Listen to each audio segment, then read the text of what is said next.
ভাইয়েরা আমার, আল কারিম একটা পত্রিকায় আজ থেকে কয়েক বছর আগে ওই পত্রিকার মধ্যে একটা ঘটনা উল্লেখ করা হলো।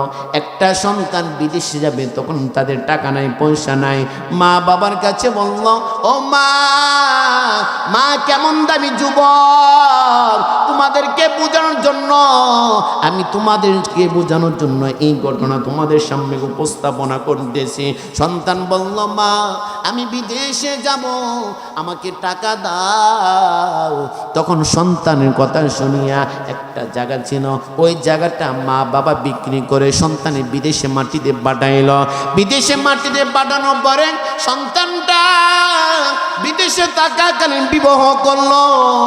বিবাহ করার পর আস্তে আস্তে আস্তে আস্তে তার বিবিটা ওই স্বামীকে কল দিয়ে বলে, দেখো তোমার মা আমাকে অমুক তমুক করে, আমার ভালো লাগে না।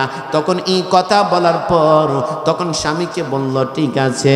কিছুদিন পরে তখন ওই বিবি আবার তার স্বামীকে ডাক দিয়ে বলো, ও প্রাণের স্বামী, তুমি যেহেতু দেশে নাই, আমি আমার বাবার বাড়িতে চলে যাই। বাবার বাড়িতে চলে যাব। তখন স্বামীর কাছে বলার পরে কিন্তু স্বামী কেমন দেখেন, ওই মা বাবার চিন্তা না করে সে বিবিকে বলল, আচ্ছা ঠিক আছে, তুমি তোমার বাবার বাড়িতে চলে যাও।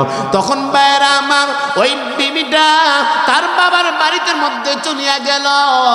চলে যাওয়ার পর বউয়ের নামে তার একটা অ্যাকাউন্ট চালু করলো। প্রতি মাসে ওই তার বিবির অ্যাকাউন্টের মধ্যে 1 লক্ষ থেকে 50,000 টাকা পাঠায়।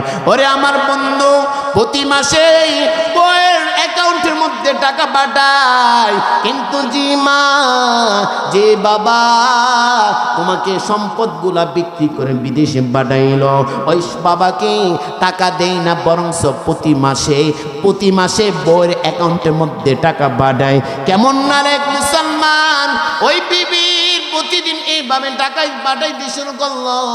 কিছুদিন পরে ওই যুবকটা বিল্ডিং থেকে পড়িয়া দুনিয়ার জমিন থেকে মৃত্যুবরণ করলো। মৃত্যুবরণ করার পর তখন ওই বিবির মোবাইলের মধ্যে কল আসলো, ভাবি আপনার স্বামী দুনিয়ার জমিন থেকে চলে গেল। তখন ভাবি বলল, আমার স্বামী চলে গেল।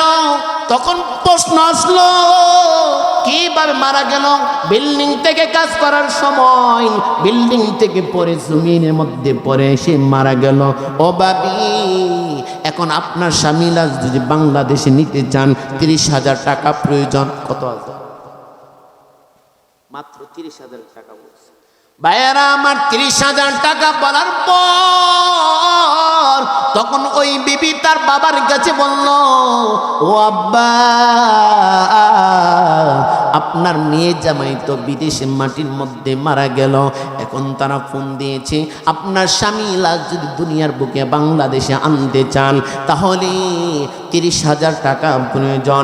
এখন তার মেয়েকে বলল, ও মা, তোমার স্বামী মারা গেছে, তাক বিদেশে যেহেতু মারা গেছে, বিদেশে মাটি দাও, বাংলাদেশে আনার দরকার নাই। ভাইয়েরা আমার, এই কথাটা যখন মা বৃদ্ধ মার কানের মধ্যে চলে গেল, মার কানে যাওয়ার পরে ওই সন্তান আব্দুল করিমকে ডাক দেয়া বলেন, আব্দুল করিম, আমার সন্তান, আমি মা, একদিন নয় 2 দিন নয়, মাকে আমি সন্তানকে গর্ভ ধারণ করেছি।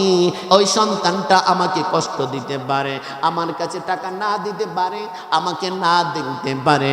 ওই সন্তান বিবির কথা শুনিয়া আমি মাকে বলে যেতে পারে, কিন্তু আমি মা ওই সন্তানকে বলতে পারি না। আব্দুল করিম, ও আব্দুল করিম, টাকার কত প্রয়োজন বলো বলো। আব্দুল করিম বলল, ওগো মা, তোমার সন্তানকে আনতে গেলে 30,000 টাকা প্রয়োজন। তখন বলল, আমার বাড়ি বিক্রি করে দাও, আমার সন্তানকে জীবিত না দেখতে পারি, কমস কম আমার সন্তানের চেহারাটা আমি দেখতে পারবো।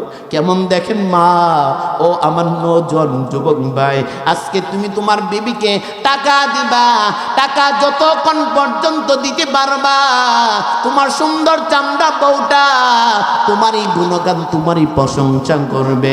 এক বেলায়, একদিন, 1 মাস তুমি টাকা দেওয়া বন্ধ করে দাও, এমনিতে বলবে তোমার সংসারের মধ্যে পড়ে কখনো শান্তি পাই না, বলবে কি বলবে না? কথা বলেন, বলবে কি বলবে না?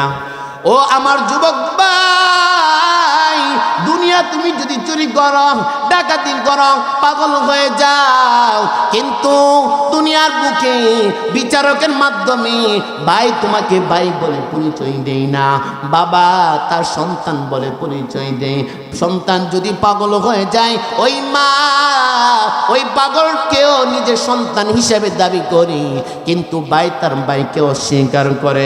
বিবি যদি বিবিকে টাকা না দিতে পারলে ওই বিবিটা পর্যন্ত স্বামীর সাথে অন্যায় অপরাধ করে কি করে না? কথা বলেন, করে কি করে না? ও আমার ভাইরা,